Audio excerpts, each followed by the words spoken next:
জান্নাতি বান্দাকে বলবে জান্নাতে ঢুকবার মুহূর্তে যে আমি আপনাকে এক ঢোক পানি পান করাইছিলাম দুনিয়ার জীবনে, আজ আপনি আমার জন্য একটু সুপারিশ করেন।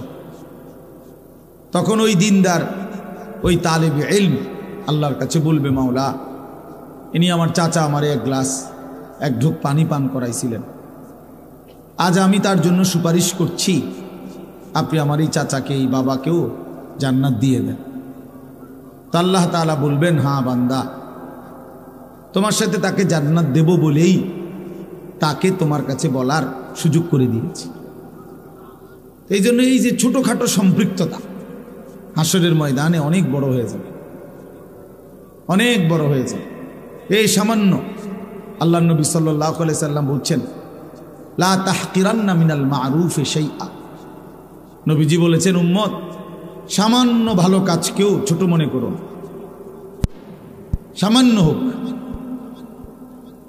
এমনকি আল্লাহ নবী সাল্লাল্লাহু আলাইহি সাল্লাম বলছেন, মনে করেন একজন বয়স্ক লোক, দুর্বল মানুষ, তার বালতিটা, জগটা, কলসটা পুরাইতেছে, পানি ভরতেছে, ট্যাপে হোক আর চাপ কলে হোক। নবীজি বলেন, তুমি আগে পানি পুরাই ফেলছো, তুমি জওয়ান বা তোমার সামর্থ্য আছে, তো তোমার বালতির থেকে পানিটা ওনার বালতিটা পুরাইয়া দিল, এরপরে তুমি নিজে আবার কষ্ট করে নিলা।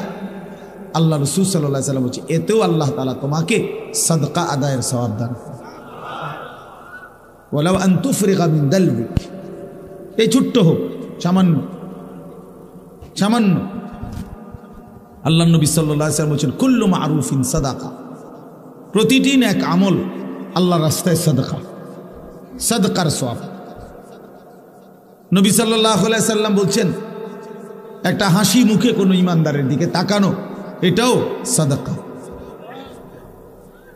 এই জন্য ছোট্ট থেকে ছোট্ট সহযোগিতা, ভালোবাসা, আন্তরিকতা, পরামর্শ, সামান্য হোক, আমি একটা হাসিয়ে দিছি, আমার কিছু নাই, আমি বলছি যে হুজুর আল্লাহ আপনার ঘরে ভালো রাখুক, এই এক লাইন কথাও আখেরাতে আমলনামার মধ্যে দেখবেন আপনার জন্য নেকি আসছে। এই জন্য আল্লাহ নবী সাল্লাল্লাহু আলাইহি সাল্লাম বলছেন, উম্মত, কোনোভাবেই দ্বীনের বিরোধী হয়েও না, তোমার নাম যেন বিরোধিতাকারীদের মধ্যে না আসে। বিরোধী, এই লোকটা মাদ্রাসার বিরোধী ছিল, এই লোকটা মসজিদের বিরোধী ছিল, এই লোকটা আলেম ওলামার বিরোধী ছিল, এটা যেন কেউ না বলে। এইটা যেন হাসরের ময়দানে নিজের আমলনামার মধ্যে না উঠে। বাপ সবাইরে বললাম, এটা বহুতই বড় মুসিবত, বহুতই বড় মুসিবত। আল্লাহ নবী সাল্লাল্লাহু আলাইহি ওয়াসাল্লামের স্পষ্ট হাদিস, নবীজি বলছে, গোটা দুনিয়া মালউনা, অভিশপ্ত, লানতের যোগ্য, গোটা পৃথিবীর সব কিছুই অভিশপ্ত। চারটি জিনিস কেবল অভিশপ্ত নয় পৃথিবীতে, চারটি জিনিস, বিশুদ্ধ হাদিস। নবীজি বলছে, দুনিয়াতে চারটি জিনিস অভিশপ্ত নয়। এক নাম্বার হলো যিকরুল্লাহ, আল্লাহর জিকির, আল্লাহর স্মরণ। দুই নাম্বার হলো ওয়ামা ওয়ালাহু, যত জিনিস মানুষকে আল্লাহর নৈকট্যশীল বান্দা বানায়, মানে ইবাদত, সমস্ত ইবাদত। আর তিন নাম্বার আলিমুন, কোন একজন আলেম। চার নাম্বার মুতাআল্লিম, কোন একজন তালিবে ইলম, যে কোরআন সুন্নাহ শিখে। আল্লাহর কসম, নবীজি বলছে, এই চার জিনিস পৃথিবীতে কোনো সময় অভিশপ্ত নয়। আল্লাহর জিকির, আল্লাহর ইবাদত, একজন আলেমে দ্বীন, একজন তালিবে ইলম, এরা কখনোই অভিশপ্ত নয়, পৃথিবীর জন্য মুসিবত নয়, বরং এই চার বস্তু পৃথিবীতে সর্বদাই দামি, সম্মানের পাত্র। এই জন্য আলেম সর্বদাই সম্মানের পাত্র, তালেবে ইলম সর্বদাই সম্মানের পাত্র। এই জন্য পক্ষে থাকেন, বিপক্ষে না। ভালোবাসেন, বিরোধিতা না। সহযোগিতা করেন, সমালোচনা না। এটা উচিত না, কোনোভাবেই না, কোনোভাবেই না, কোনোভাবেই না। এটা কল্যাণ আনবে না। সুফল আনবে না। দ্বীনের বিরোধিতাকারী কখনোই সে সফল হবে না। আল্লাহর কোরআনের বিরোধিতাকারী, ব্যঙ্গকারী, বিদ্রুপকারী কোনো আলেমকে যদি ব্যঙ্গ করেন, বিদ্রুপ করেন, আর সেটা যদি বাস্তবিকে করে থাকেন, যদি দিল থেকে করেন, বুঝা শূন্যই করছেন যে আমি ইচ্ছা করে এই হুজুরের বদনাম করলাম, বিদ্রুপ করলাম, মাদ্রাসাকে, দ্বীনকে, একটা টুপিকে, একটা দাড়িকে, তো মনে রাখেন এটা কুফরি। ওই লোক যদি সঠিক এটা যে সে বাস্তবিক অর্থেই কইছে, ব্যঙ্গ করছে, বিদ্রুপ করছে, তো তার ঈমান চলে যাওয়ার সমূহ সম্ভাবনা। কুফরি, কুফরি। এই জন্য মস্কারি সব জায়গায় করতে নাই। মস্কারি করে তালাক দিতে নাই, তালাক হয়ে যায়।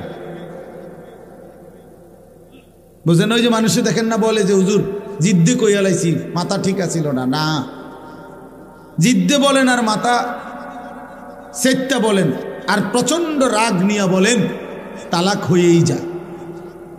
তালাক দিলে তালাক কি? এবার রাগে কইছেন না শোকে কইছেন, ভালোবাসতে বাসতে কইছেন না কাশতে কাশতে কইছেন, এটা দেখার বিষয় না। এটা মুখ ফসকে বের হলেই শেষ, তালাক হয়ে যায়। এই জন্য জরুরি বিষয়। কুফুরিও এমন, কুফুরি কোনো কথা বাক্য এটা মুখ ফসকে বের হয়ে গেলে কুফুরি হয়ে যায়, কুফুরি হয়েছে। আল্লাহ তাআলা বলছে, বান্দা সাবধান থেকো, তোমার কথা এবং কর্মের কারণে হতে পারে আন তাহবাতা আমালুকুম ওয়া আনতুম লা তাশউরুন। সূরা হুজুরাতের সরাসরি আয়াত। আল্লাহ বলেন, হে ঈমানদার সাবধান, আল্লাহ এবং রাসূলের আগে বেরো না। কোরআন শরীফের সরাসরি আয়াত, ইয়া আইয়ুহাল্লাযীনা আমানু লা তুকদ্দিমু বাইনা ইয়াদাইল্লাহি ওয়া রাসূলি। আল্লাহ এবং তার রাসূলের আগে বাইরো না, মানে কোরআন সুন্নাহর আগে বাইরো না। আরে রাহেন হুজুর, কইলে হইব নাকি? আপনারা কি কইলে হইব? মানে কি কইলে হইব? আপনারটা কইলে হইব? আল্লাহর কোরআনকে আপনি কি করলেন? উড়াই দিলেন। আরে রাখেন, সব কথাতে হুজুর হাদিস কোরআন টাইম নেন না, এমন বেয়াদব নাই? কথা বলেন না কেন? জঘন্য বেয়াদব, জঘন্য বেয়াদব, নিকৃষ্ট বেয়াদব এই লোক। কি বললেন? আরে বেঈমান, কি বললা তুমি যে সব কথায় হুজুর কোরআন কিতাব টাইম আইনেন না, সব কিছুতে হুজুরারে আইনেন না? কেন? কোরআন সব বিষয়ের জন্য না? কথা বলেন না কেন? দিন সব বিষয়ের জন্য না? তাইলে আল্লাহ বলছে সাবধান, হে মুমিন, আল্লাহ এবং তার রাসূলের আগে বেরো না, আগে বাইরো না। আওয়াজটা পর্যন্ত রাসূলের আওয়াজের চাইতে বড় করো না। খোদার কসম, কোরআনের আয়াত। আল্লাহ বলছে তাহলে কি হবে? ক্ষতি কি হবে? ক্ষতি হবে আন তাহবাতা আমালুকুম ওয়া আনতুম লা তাশউরুন। তাহলে তোমার পুরা জিন্দেগীর সমস্ত আমল এক নিমিষেই বরবাদ হয়ে যাবে, অথচ তুমি জানতেও পারবে না। আপনার বিশ্বাস না হলে কোরআন শরীফের তরজমা, বাংলা অনুবাদ আপনি এখন দেখেন, আপনি কিন্না দেখেন, বাইক নিয়ে দেখেন। 26 নম্বর পারা সূরা হুজরাতের একবারে প্রথম আয়াতের মধ্যে আল্লাহ বলছে সাবধান বান্দা, আল্লাহ রসুলের আগে বেরো না। উলামায়ে কেরাম কোরআনের ব্যক্তিগত কথা বললে আপনি ফেলে দিয়ে, কোন আলেম যদি ব্যক্তিগত কথা বলে, যেমন আমি আপনাদেরকে বললাম, ও ভাই মোবাইল এটা না, মানে মোবাইল নামান বেটা, ফালতু কথা, একটা বাজে আলো দিয়ে রাখছে। একজনও মোবাইল ধরেন না, এমনি শুনেন মিয়া, মোবাইলের দিকে পুরা নজর। মোবাইল যতক্ষণ হাতে থাকে ততক্ষণ দিল জমে না। এই সারাক্ষণ ইবলিসে, শয়তানে এটা কামড়া। দেখেন এটা পরীক্ষিত। এই সারাক্ষণ তখন শুধু মনে হয় এটার মধ্যে উঠতেছে কিনা, খসর খসর করে শুরু, আর নিজের কোনো ফায়দা হয় না। এই জন্য হাতে মোবাইল নামাই ফেলেন, হাতে ধরে মোবাইল রেকর্ড করা কোনো সময় করবেন না। আমি শক্ত এই জন্য ধমক দিলাম আর কি, কিন্তু রাগ হইয়েন না। আপনি পরীক্ষা করে দেখেন, ছেলেরা তোমরাও পরীক্ষা করে দেখো, দিল জমে না। 30 বছর না 300 বছর আল্লাহর কথা এরকম গাফলতের সাথে শুনলে বাপ, জীবন কোনোদিনও বদলাবে না। জীবন বদলাবে না। এই যে আছে যেমন আছে এমন, যেমন আছে এমন, ভাত মাছ চাল ডাল বিরিয়ানি খিচুড়ি, হ্যাঁ এই খালাস। না না, এগুলো কোনো কিচ্ছু না। কোনো বিরিয়ানি স্থায়ী কোনো সমাধান না, খিচুড়ি কোনো স্থায়ী সমাধান না। 4-5 ঘন্টা পরে আবার ওই আগের জায়গা। এই জন্য এগুলো কোনো বিষয় না। তো বলতেছিলাম আমরা, আনতাহবাতা আমালুকুম ওয়া আনতুম লা তাশউরুন। আল্লাহ বলে, বান্দা তোমার পুরা জিন্দেগীর আমল শেষ হয়ে যাবে, তুমি হয়তো জানতেও পারবে না কখন যেন তোমার সব শেষ। হাসরের ময়দানে গিয়ে দেখবা, প্রিয় বাপ প্রিয় ভাই, কোরআনে আছে আল্লাহ বলে, নাফরমান বেঈমান দুনিয়ায় থাকতে মনে করছিল, আল্লাযীনা দাল্লা সাইয়ুহুম ফিল হায়াতিদ দুনিয়া ওয়া হুম ইয়াহসাবুনা আন্নাহুম ইউহসিনুনা সুনআ। সূরা কাহফ এর মধ্যে আছে। আল্লাহ বলে, নাফরমান বেঈমান মনে মনে ভাবছিল দুনিয়ায় সে বড় বেশি ভালো কাজ করেছে। ওয়া হুম ইয়াহসাবুনা, সে ভাবছিল সে বড় বড় মহৎ কাজ করেছে, কিন্তু ঈমান না থাকার কারণে, কুফরি হয়ে যাওয়ার কারণে, বেঈমান হওয়ার কারণে, ঈমান হারিয়ে ফেলার কারণে, খোদার কসম সবগুলো ভালো আমল নিয়েও পৃথিবীতে সবগুলো মহৎ কাজ নিয়েও হাসরের ময়দানে মিজানের পাল্লায় যখন তার জিন্দেগীর আমল রাখা হবে, ফালা নুকিমু লাহুম ইয়াউমাল কিয়ামাতি ওয়াজনা। আল্লাহ বলে, মিজানের পাল্লায় তখন তার এক বিন্দু ওজন আসবে না, 100 গ্রামও হবে না, 100 গ্রামও হবে না। কেন? ঈমান ছিল না। কি ছিল না বলেন না কেন? হ্যাঁ, খামখেয়ালি মনে করেন। কোরআন শরীফের আয়াত এটা। কি ছিল না? ঈমান ছিল না। কুফরি করছে, শিরিক করছে, নিফাকি করেছে। হয় জীবনের মধ্যে কুফরি ছিল, নয়তো শিরিক ছিল, নয়তো মুনাফিকি ছিল। এই জন্য শুধুমাত্র কালেমা লা ইলাহা ইল্লাল্লাহ মুহাম্মাদুর রাসূলুল্লাহ এটা মুখস্থ থাকলেই ঈমানের জন্য যথেষ্ট না। এটা তো বাক্য, ঈমানের সাক্ষ্য। কিন্তু এই লা ইলাহা ইল্লাল্লাহ আমার কাছে কি চায়, মুহাম্মাদুর রাসূলুল্লাহ আমার কাছে কি বলতে চায়, এটা কেন দিল আমারে দিয়ে এটা পড়াইলো কেন, এটা বোঝা উচিত। ঈমানের দাবি আছে, ঈমানের চাওয়া আছে। লা ইলাহা ইল্লাল্লাহ আমাদের কাছে কিছু চায়, মুহাম্মাদুর রাসূলুল্লাহ আমাদের কাছে কিছু চায়। সেটা কি? সেটা শিখতে হয়, সেটা বুঝতে হয়। বাবা, আপনারা অনেকেই মনে মনে ভাবছেন এটুকু বাক্য বললেই আপনি মুমিন। না রে বাপ। হাদিসের মধ্যে আছে, নবী সাল্লাল্লাহু আলাইহি সাল্লামের একজন সাহাবী জুনদুব ইবনে আব্দুল্লাহ, জুনদুব ওনার নাম। এই সাহাবী 13-14 বছর বয়সী কিশোর। উনি বলছেন, আমরা এরকম কিশোর বয়সী সাহাবীরা কয়েকজন আমরা নবীজির কাছে লম্বা সময় ছিলাম, নবীজির সাথে কাটাইছি সময়। আমরা তো থাইকা কি করছি? 1 নম্বরে তাআল্লামনাল ঈমান।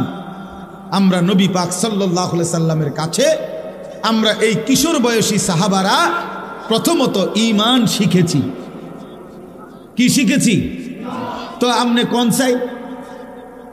কিছুদিন যদি একেবারে 1 সপ্তাহ হয়, তো লা ইলাহা ইল্লাল্লাহ মুহাম্মাদুর রাসূলুল্লাহ এই বাক্য এটা শিখতে 1 সপ্তাহ লাগে।